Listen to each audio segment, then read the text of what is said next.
Hello students. आज हम बायट-सावर्ट law की दूसरी एप्लीकेशन करेंगे जो कि है magnetic field due to a current carrying circular coil on its axis. कल हमने क्या किया था, फर्स्ट एप्लीकेशन करी थी जिसमें हमने करंट कैरिंग सर्कुलर कॉइल मतलब CCC current carrying circular coil 4 times C, इसके सेंटर पर हमने मैग्नेटिक फील्ड निकाली थी। आज हम निकालेंगे magnetic field due to a current carrying circular coil on its axis. Axis क्या होता है? एक्सिस होता है, मान लीजिए ये करंट कैरिंग सर्कुलर कॉइल है, इसका एक्सिस अगर मैं आपको शो करना चाहूंगा, इसका एक्सिस होता है ये सेंटर से एक लाइन जो आती है इसके perpendicular axis. This is the axis of the ring. ये देखिए, दिस इज द एक्सिस।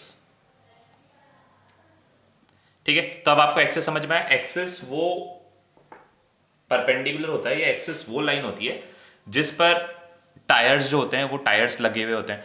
जो टायर्स हमारी व्हील्स में लगे हुए होते हैं वो जो कनेक्टेड होते हैं वो व्हील की एक्सिस से ही कनेक्टेड होते हैं। ठीक है, तो एक्सिस का मतलब हो गया टायर का जो प्लेन है उसके परपेंडिकुलर एक लाइन और उसके सेंटर से पास होने वाली लाइन, उसको अपन बोलते हैं एक्सिस या नेचुरल एक्सिस। ये किसी भी सर्कुलर रिंग का नेचुरल एक्सिस होता है। अब हमें एक करंट कैरिंग सर्कुलर कॉइल के लिए उसके एक्सिस पर मैग्नेटिक फील्ड कैलकुलेट करनी है। ये हमने एक करंट कैरिंग सर्कुलर कॉइल बनाया। ये इसका 3D व्यू है। 3D व्यू का मतलब ये जो आप एक्सिस देख पा रहे हो, मतलब ये जो आप देख पा रहे हो, ये आप इस तरह का व्यू देख रहे हो। इसका मतलब जो एक्सिस रखी हुई है वो, मतलब जो रिंग रखी हुई है वो ऐसी रखी हुई है। ठीक है, रिंग ऐसी रखी हुई है तो इसका एक्सिस होगा कुछ इस तरह का। ठीक है, सेंट्स के सेंटर से, और सेंटर से एकदम सेंटर से निकलने वाली और प्लेन के परपेंडिकुलर। ठीक है, तो ये मैंने बना दिया इसका एक्सिस, एकदम सेंटर से निकलने वाली और प्लेन के परपेंडिकुलर। एकदम सेंटर से निकलने वाली और प्लेन के परपेंडिकुलर। अब हमें इस पॉइंट P पर, P पॉइंट कहां पर है? P पॉइंट है इस करंट कैरिंग सर्कुलर कॉइल के एक्सिस पर। तो करंट की डायरेक्शन में यहां पर आपको दिखा देता हूं, this is the direction of the current. ठीक, ये करंट कैरिंग कॉइल की डायरेक्शन हो गई, sorry current carrying circular coil में करंट की डायरेक्शन हो गई, और P पॉइंट पर हमें मैग्नेटिक फील्ड कैलकुलेट करनी है। तो हमें बायट-सावर्ट लॉ को यूज करके करनी है। बायट-सावर्ट लॉ क्या बोलते हैं? बायट-सावर्ट लॉ ने कभी भी सर्कुलर कॉइल के लिए कोई लॉ नहीं दिया था, उन्होंने सिर्फ एक करंट कैरिंग एलिमेंट के लिए दिया था। तो हमें इस रिंग पर एक करंट कैरिंग एलिमेंट अज्यूम करना पड़ेगा। ये करंट कैरिंग एलिमेंट हमने अज्यूम किया। ठीक है, ये करंट कैरिंग एलिमेंट हमने अज्यूम किया। अब इस एलिमेंट की वजह से P पॉइंट पर मैग्नेटिक फील्ड हम कैलकुलेट करेंगे। जो एलिमेंट की वजह से आएगा उसको हम इंटीग्रेट कर देंगे। इंटीग्रेट करके क्या करेंगे? इंटीग्रेट करके हम एक छोटे एलिमेंट की वजह से हम यहां पर निकाल रहे हैं, और इंटीग्रेट करके पूरा रिंग की वजह से यहां पर आ जाएगा। ठीक है, अब हम स्टार्ट करते हैं। इसके अंदर थोड़ा सा 3 डायमेंशनल कैलकुलेशन है, मतलब जो लॉजिक है वो 3 डायमेंशनल है। तो थोड़ा सा आप इसको बहुत मतलब थोड़ा सा कंसंट्रेट करके इसको देखना, क्योंकि जो एंगल्स वगैरह है वो 3D में है और हम उसको 2D में शो करेंगे, तो थोड़ी सी चीजें जो है यहां पर मुश्किल हो जाएंगी। तो हम देखते हैं कैसे क्या करना है। ये है करंट कैरिंग कॉइल का रेडियस। जो सर्कुलर कॉइल है उसका रेडियस हमने क्या अज्यूम कर लिया? उसका रेडियस हमने स्मॉल a अज्यूम कर लिया। और ये जो पॉइंट P है इस करंट कैरिंग एलिमेंट से r डिस्टेंस अवे है। कितने डिस्टेंस अवे है? r डिस्टेंस अवे है। और एक्सिस से ये जो पॉइंट P है ये x डिस्टेंस अवे है, ये इससे x डिस्टेंस अवे है। ठीक है, अब ये जो है,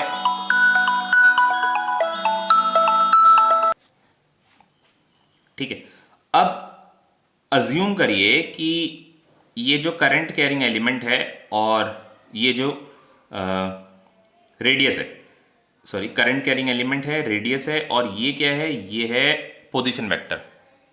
कौन से पॉइंट का? P पॉइंट का। अब ये मानिए कि पोजीशन वेक्टर और इसके रेडियस के बीच में जो एंगल है वो है थीटा। ठीक है, ये थीटा है। अब ये जो चीजें हैं कुछ इस तरह से है, मैं आपको शो करता हूं। एक बार आप देखिए और समझने की कोशिश करिएगा कि ये करंट कैरिंग एलिमेंट और पोजीशन वेक्टर और ये रेडियस ये किस तरह से है, मैं आपको दिखाता हूं। मान लीजिए ये करंट कैरिंग एलिमेंट है। ठीक है, रिंग हमने कैसे रखी हुई थी? रिंग हमने इस तरह से रखी हुई थी, इस तरह से रखी हुई थी, तो इसका एक छोटा सा एलिमेंट हमने काट लिया, ये छोटा सा एलिमेंट हमने काट लिया, ये देखिए इस तरह से, ये छोटा सा एलिमेंट है रिंग का, ये मैंने रिंग में से काट कर निकाला है, और ये अगर रिंग में से काट के निकाला है तो इसका पोजीशन वेक्टर देखिए, ये पोजीशन वेक्टर है इसका, ठीक है, ये इसका पोजीशन वेक्टर हो गया, this is the position vector, ठीक है, ये देखिए, और ये हो गया इसका रेडियस। कैसे शो करूँ रेडियस, मैं यहाँ पर आपको शो नहीं कर पाऊंगा, इसको उल्टा करके देखते हैं। ये करंट कैरिंग एलिमेंट हो गया, ये पोजीशन वेक्टर हो गया, और ये अब इसके और इसके बीच में जो एंगल है, मतलब जो सबसे ऊपर वाली पेंसिल है और इस पेंसिल के बीच में जो एंगल है, सपोज दिस इज थीटा, ये थीटा एंगल मैंने आपको यहाँ पर शो करा है। अब मैग्नेटिक फील्ड क्या होती है, मैग्नेटिक फील्ड होती है परपेंडिकुलर, किस किस के perpendicular, magnetic field current carrying element और साथ साथ जो पोजीशन वेक्टर है दोनों के परपेंडिकुलर होगी, क्योंकि हमने जो बायट-सावर्ट लॉ पढ़ा था, बायट-सावर्ट लॉ में बायट-सावर्ट ने क्या बोला था, उन्होंने बोला था small magnetic field d B is equals to, इसका जो वेक्टर फॉर्म पढ़ा था वो मैं आपको बता रहा हूं, I D l cross r. इसका मतलब ये है कि मैग्नेटिक फील्ड जो है 4 पाई अपॉन आर क्यूब, ये हमने पढ़ा। इसका मतलब जो है मैग्नेटिक फील्ड जो है वो डीएल और आर, मतलब डीएल और आर के क्रॉस प्रोडक्ट के इक्वल, मतलब क्रॉस प्रोडक्ट के डायरेक्टली प्रोपोर्शनल है। इसका मतलब जो मैग्नेटिक फील्ड है डीएल और आर के क्रॉस प्रोडक्ट के, यानी डीएल और आर जिस प्लेन पे है उसके परपेंडिकुलर प्लेन पे ये आएगा, क्योंकि क्रॉस प्रोडक्ट जब भी आप करते हो तो जो रिजल्टेंट आता है वो दोनों वेक्टर्स के परपेंडिकुलर होता है। तो यहाँ पर मैग्नेटिक फील्ड डीएल और आर तीनों एक दूसरे कैसे होंगे, परपेंडिकुलर। तो मैग्नेटिक फील्ड मैं यहाँ पर शो करता हूँ इस करंट कैरिंग एलिमेंट के लिए कौन सी डायरेक्शन में होगी। ये मैग्नेटिक फील्ड मैंने शो करी है, स्मॉल मैग्नेटिक फील्ड है due to small current carrying element के, ये परपेंडिकुलर है। अब इन तीनों का अरेंजमेंट देखिए, डीएल का, पोजीशन वेक्टर का और मैग्नेटिक फील्ड का। ये डीएल था, ये डीएल था और ये पोजीशन वेक्टर हो गया, ठीक है, थोड़ा सा इंक्लाइंड, और ये इसके परपेंडिकुलर हो गया, ये इसके परपेंडिकुलर है मैग्नेटिक फील्ड।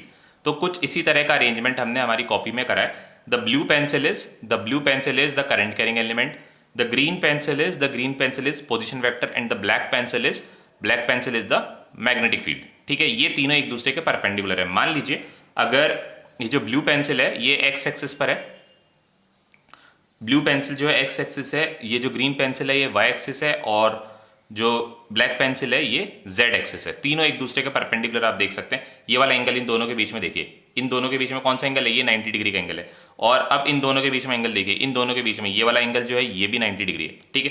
तो अब परपेंडिकुलर्स हमने बना दिए। अब एंगल्स की बात करें कि इसके और ये वाला जो हमने एक्सिस लिया है, एक्सिस और मैग्नेटिक फील्ड में कितना एंगल बनेगा।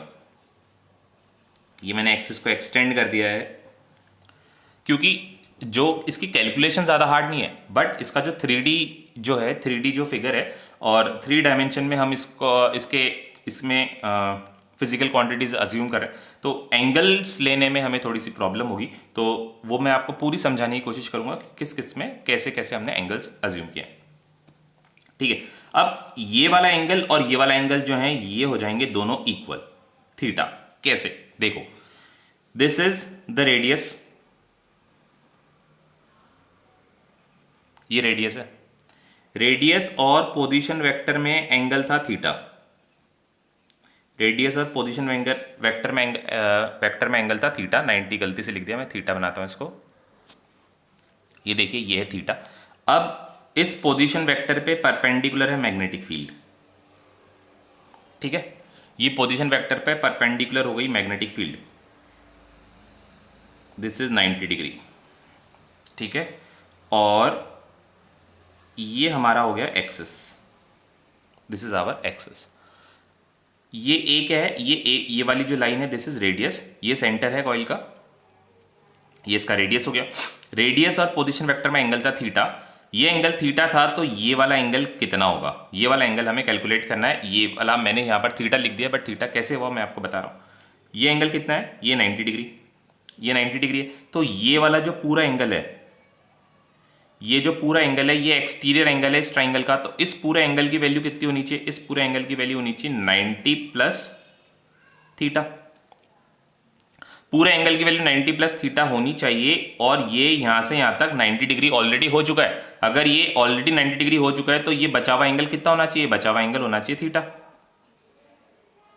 क्योंकि ये जो पूरा वाला था ये पूरा होना चाहिए था, यहां से यहां तक ये होना चाहिए था 90 plus theta exterior angle property से। Exterior angle is equal to sum of interior opposite angles theta plus 90। ठीक है, ये पूरा एंगल होना चाहिए 90 प्लस थीटा, तो 90 तो ये यहां से यहां तक हो चुका है, तो बचेगा कितना? बचेगा थीटा। तो इसीलिए ये एंगल थीटा है, तो प्रॉपर्टी को यूज करके दिस इज 90 डिग्री, तो ये थीटा है, ये 90 है, तो पूरा कितना होना चाहिए था? यहां से यहां तक होना चाहिए था 90 प्लस थीटा, तो 90 तो ऑलरेडी ये बना चुका है, तो ये बचेगा कितना? This is theta. यहां पर करंट एलिमेंट का है, करंट एलिमेंट है परपेंडिकुलरली, एक ही प्लेन में, मतलब एक कॉपी में अगर हम बात करें तो दो से ज्यादा मैं आपको नहीं दिखा पाऊंगा, क्योंकि ये 3D ज्योमेट्री है। यहाँ पर जैसे मैंने आपको दिखाने की कोशिश करी है तो आपको समझ में नहीं आ रहा है। समझ में इसलिए नहीं आ रहा है क्योंकि ये तीन अलग अलग एक्सिस पर है। ये करंट एलिमेंट है, करंट एलिमेंट मैंने कौन सा अज्यूम किया था? ये ब्लू वाला करंट एलिमेंट अज्यूम किया था। ये करंट एलिमेंट है और ये है पोजीशन वेक्टर।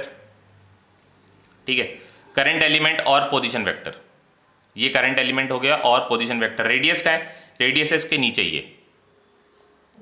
ये रेडियस हो गई। इसमें और पोजीशन वेक्टर में एंगल कितना है? इसमें और पोजीशन वेक्टर में एंगल है, ये है ये देखिए, इसमें और पोजीशन, ये रेडियस में और पोजीशन वेक्टर में एंगल है, ये वाला एंगल, यहां से ये वाला एंगल, ये वाला एंगल, ये कितना है? ये थीटा एंगल है। तो ये वाला, ये जो चीज दिखाई है मैंने, ये वाला जो एंगल है ये थीटा है। ठीक है, और पोजीशन वेक्टर के परपेंडिकुलर है मैग्नेटिक फील्ड, तो हमें चाहिए angle between axis, angle between the axis and magnetic field. तो वो एंगल कितना है? वो एंगल भी थीटा है। अब हम इसकी कैलकुलेशन स्टार्ट करते हैं। अब अगर ये जो dB है ये थीटा एंगल बना रहा है एक्सिस के साथ, तो इसके दो कंपोनेंट्स हो जाएंगे। तो एक्सिस पे जो कंपोनेंट होगा वो होगा dB cos थीटा, और एक्सिस के परपेंडिकुलर जो कंपोनेंट होगा वो होगा dB sin theta. This is dB sin theta, ये दो कंपोनेंट्स हो गए। अब जो नेट मैग्नेटिक फील्ड बनी इस स्मॉल करंट कैरिंग एलिमेंट की वजह से, वो है directed away from the axis of the coil and that is dB cos theta. ये छोटा एलिमेंट बना रहा है। ठीक है, ये अगर ये छोटा एलिमेंट बना रहा है तो पूरी एक्सेस कितनी बनेगी? तो पूरी एक्सेस के लिए हम क्या करेंगे? पूरी सर्कुलर कॉइल के लिए कितनी हो जाएगी? पूरी सर्कुलर कॉइल कितनी बनेगी? तो हम क्या करेंगे? इस एलिमेंट की वजह से जो बन रही है उसको हम इंटीग्रेट कर लेंगे। एलिमेंट की वजह से कितनी बन रही है?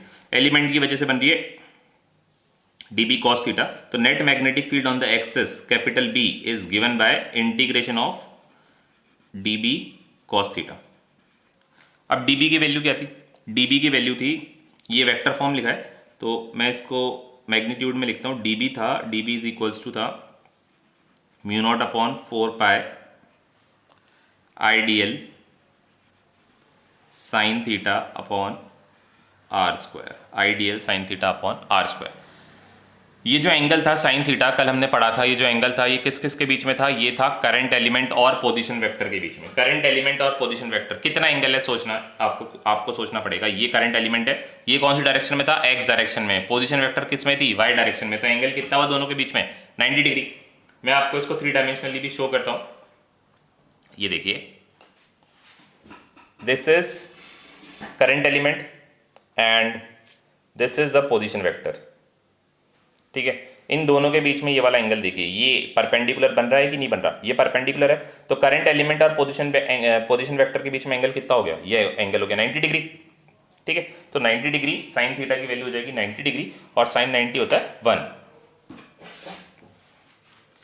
Theta is equals to 90 degree and sine 90 is equals to 1, तो dB हो जाएगा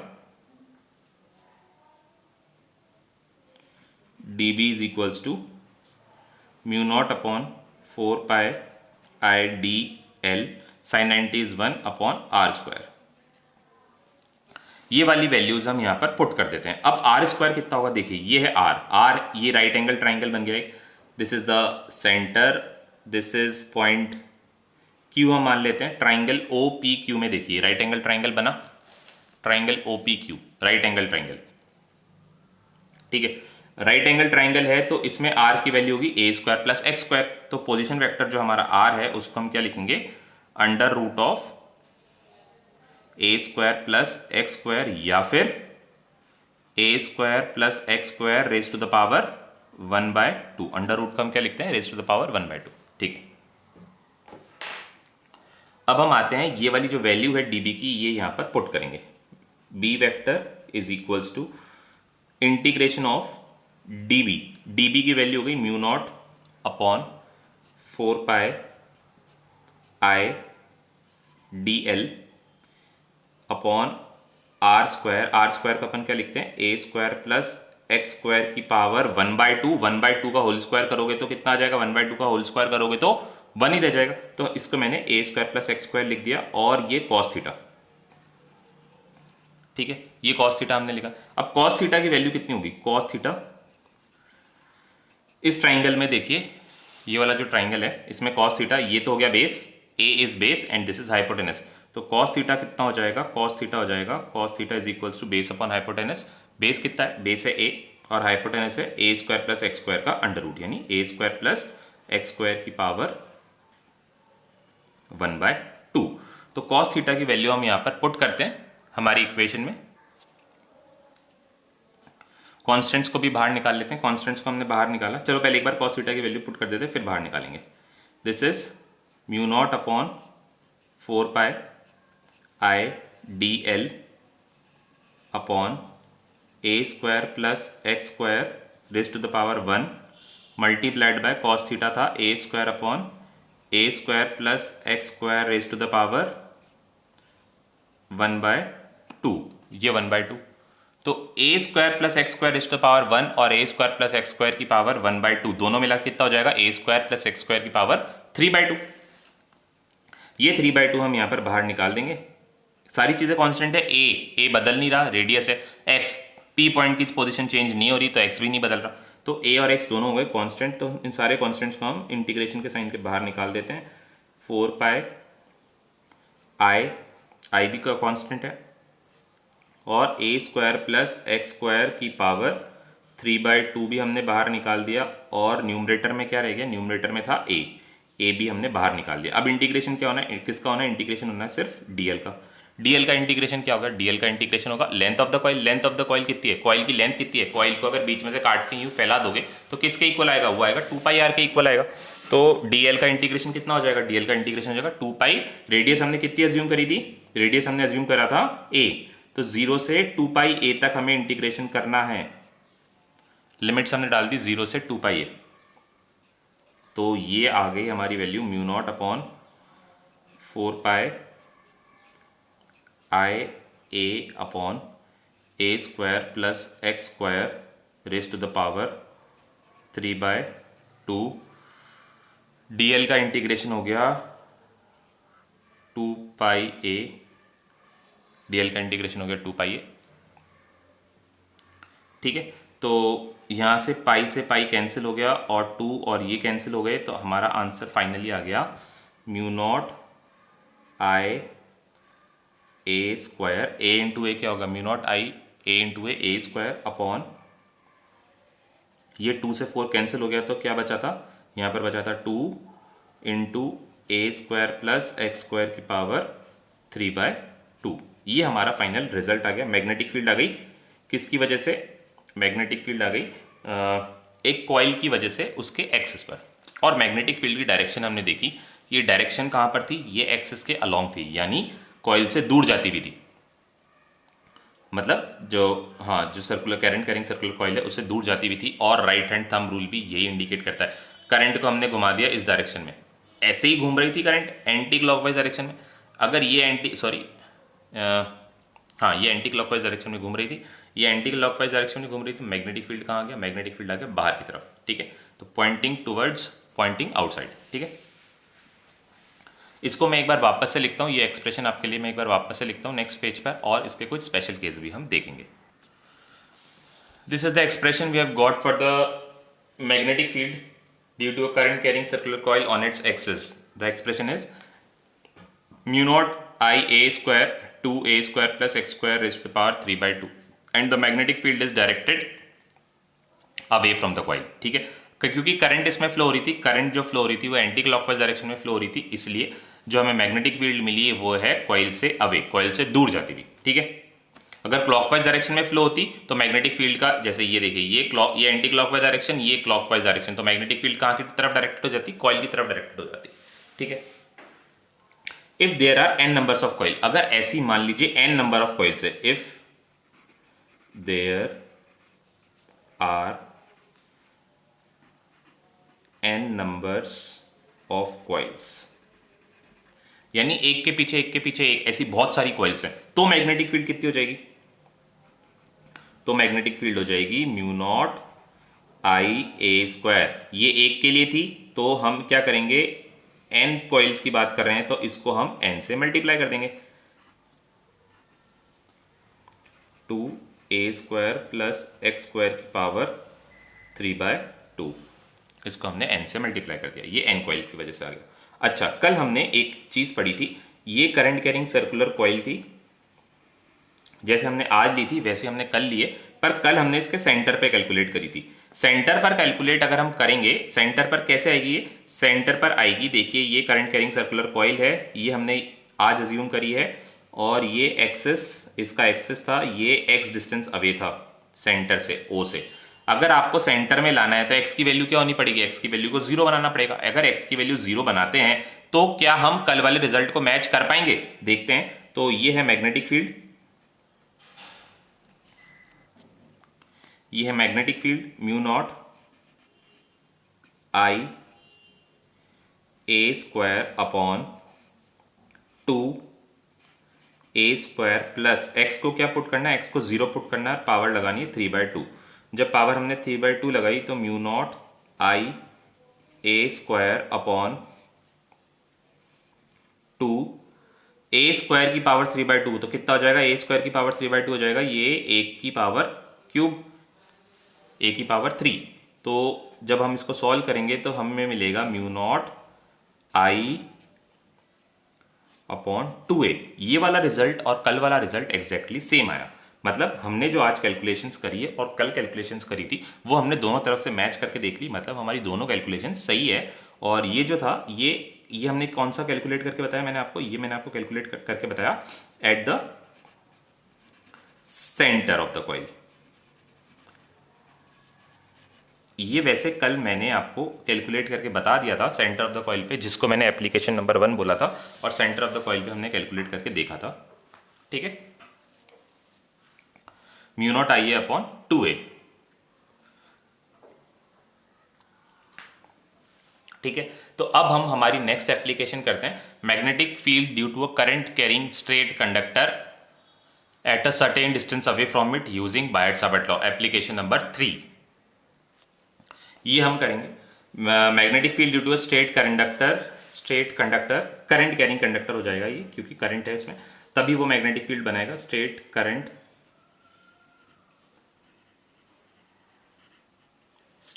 carrying conductor using Biot Savart law. तो पहले एक स्ट्रेट करंट कैरिंग कंडक्टर बनाते हैं। For suppose this is a straight current carrying conductor, ये स्ट्रेट करंट कैरिंग कंडक्टर है, इसकी वजह से हमें मैग्नेटिक फील्ड कैलकुलेट करनी है। एक पॉइंट पर, ये मान लीजिए P पॉइंट पर हमें मैग्नेटिक फील्ड कैलकुलेट करनी है, और P पॉइंट जो है इससे जो स्ट्रेट कंडक्टर है उससे a डिस्टेंस अवे है। कितनी दूरी, कितनी डिस्टेंस पर है, a डिस्टेंस पर है।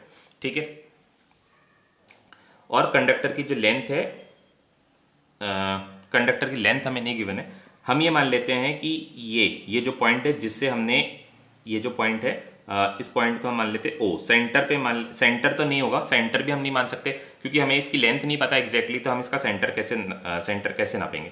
तो हमने क्या करा, ये पॉइंट ले लिया O से P पॉइंट की डिस्टेंस जो है A है। अब O से L डिस्टेंस नीचे, ये L डिस्टेंस नीचे, O से L डिस्टेंस नीचे मैंने एक करंट कैरिंग एलिमेंट अज्यूम किया जिसकी लेंथ थी dl। करंट कैरिंग एलिमेंट मैंने यहाँ पर अज्यूम किया और उसकी लेंथ थी dl, और dl से p के लिए एक पोजीशन वेक्टर बनाया r, और dl और r के बीच में जो एंगल था वो था थीटा।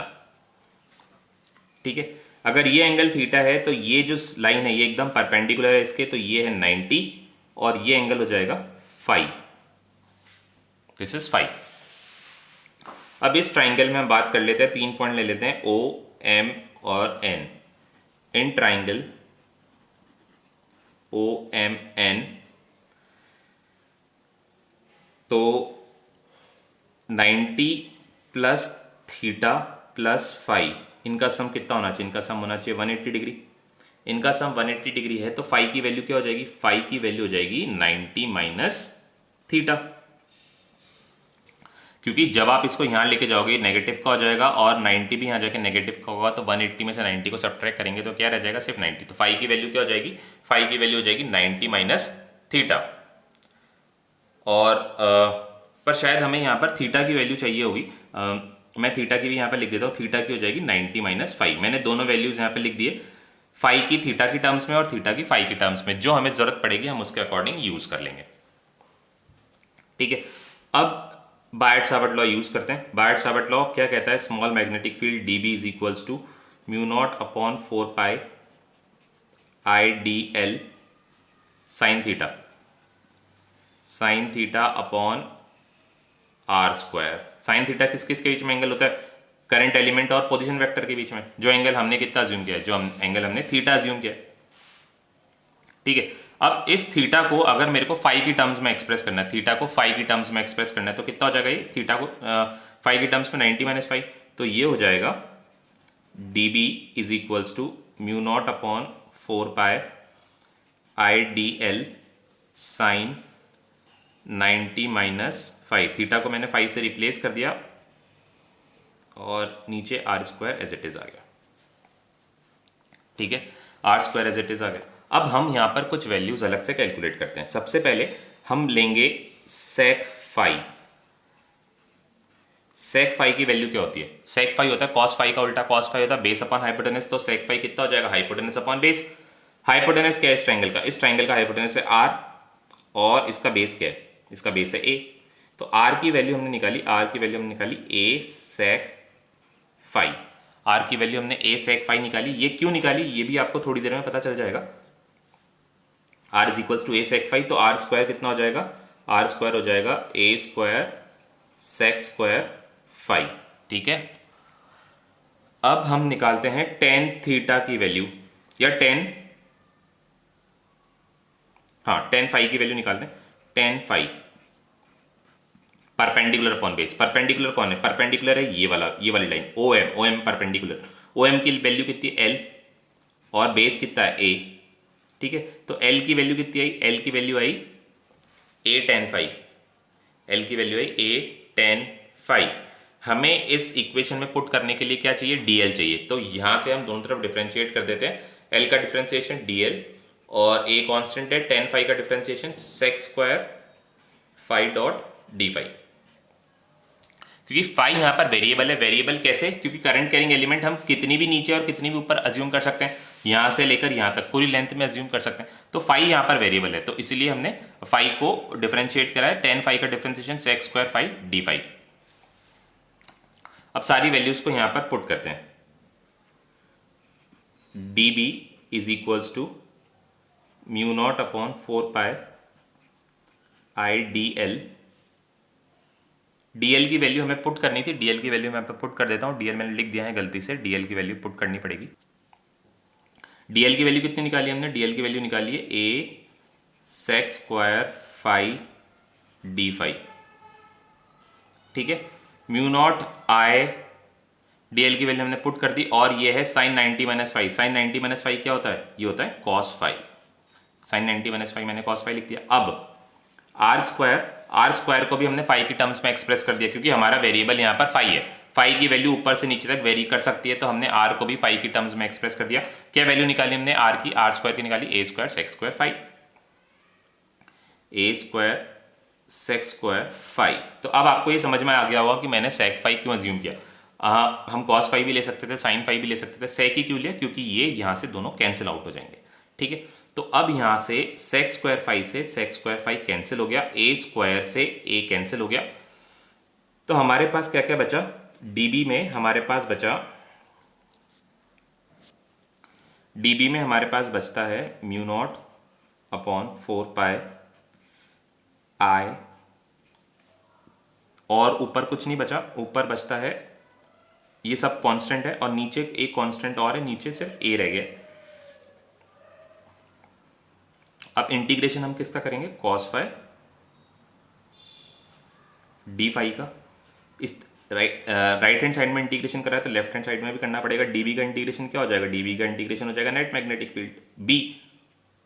हम यहाँ पे सिर्फ अभी पहले मैग्नीट्यूड कैलकुलेट कर रहे हैं, डायरेक्शन भी देखेंगे। ये बी आ गया, ठीक है।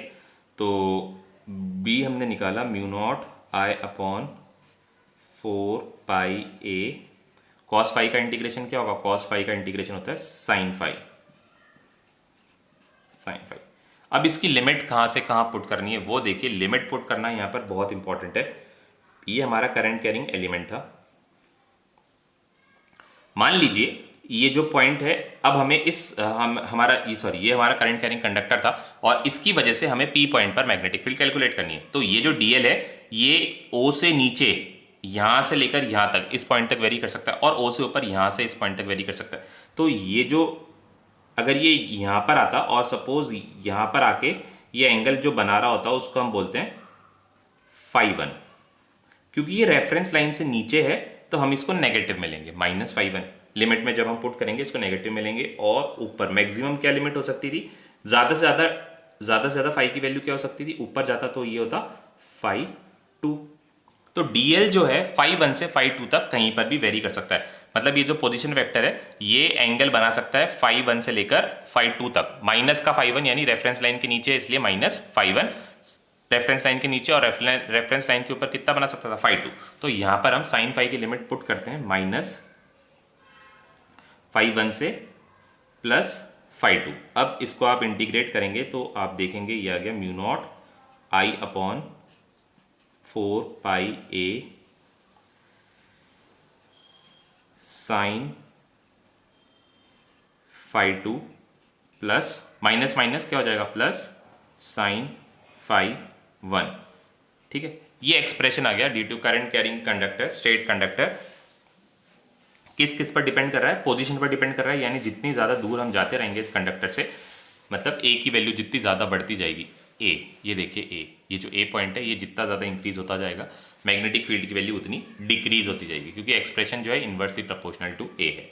और डिपेंड कर रहा है करंट पर, जितना ज़्यादा करंट होगा मैग्नेटिक फील्ड भी उतनी ज़्यादा होगी। और डिपेंड कर रहा है φ1 और φ2 पर। तो कुछ स्पेशल केस देख लेते हैं। स्पेशल केस,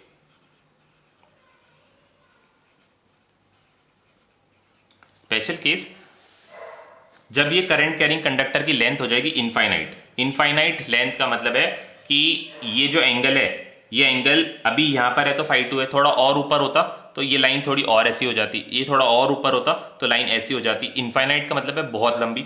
तो बहुत लंबी के लिए जो लाइन है ये ऑलमोस्ट कैसी हो जाती, स्ट्रेट। अगर ये ऑलमोस्ट स्ट्रेट हो जाती तो φ2 की वैल्यू क्या हो जाती, 90 डिग्री। और ये ऐसे करते करते करते ये वाली जो नीचे जो कंडक्टर है, क्योंकि कंडक्टर को हमने दो पार्ट में डिवाइड कर लिया, एक रेफरेंस लाइन हमने बना दी, एक कंडक्टर का पार्ट रेफरेंस लाइन के नीचे और एक कंडक्टर का पार्ट रेफरेंस लाइन के ऊपर। तो जैसे ये जो लेंथ है ये धीरे धीरे धीरे बड़ी होती जाएगी, ये फाई की वैल्यू धीरे धीरे धीरे बढ़ती जाएगी और बढ़ते बढ़ते कितनी हो जाएगी, मैक्सिमम कितनी हो सकती है, 90 हो सकती है।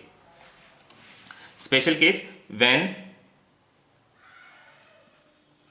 Length of conductor is infinite, length of the conductor is infinite, then φ1 is equals to φ2 is equals to 90। φ1 और φ2 दोनों किसके इक्वल हो जाएंगे, 90 के इक्वल हो जाएंगे। अगर ये 90 के इक्वल हो जाएंगे तो साइन φ1 भी 1 होता है, साइन φ2 भी 1 होता है। तो 1 होगा तो कितना हो जाएगा, म्यू नॉट आई अपॉन 4 पाई ए। 1 + 1 कितना हो जाएगा, 1 + 1 2, 2 से 2 कैंसिल हो जाएगा। तो ये एक्सप्रेशन जो बन जाएगा मैग्नेटिक फील्ड का, ये एक्सप्रेशन बनेगा B is equals to mu not I upon 2 pi ए।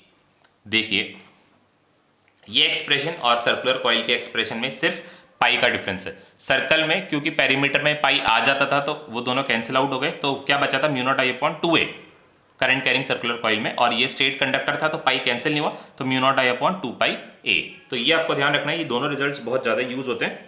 तो इसके हम कुछ न्यूमेरिकल्स भी कर देखेंगे नेक्स्ट क्लास में, बायट-सावर्ट लॉ पे बेस्ड, आइदर नेक्स्ट क्लास में या फिर चैप्टर के एंड में।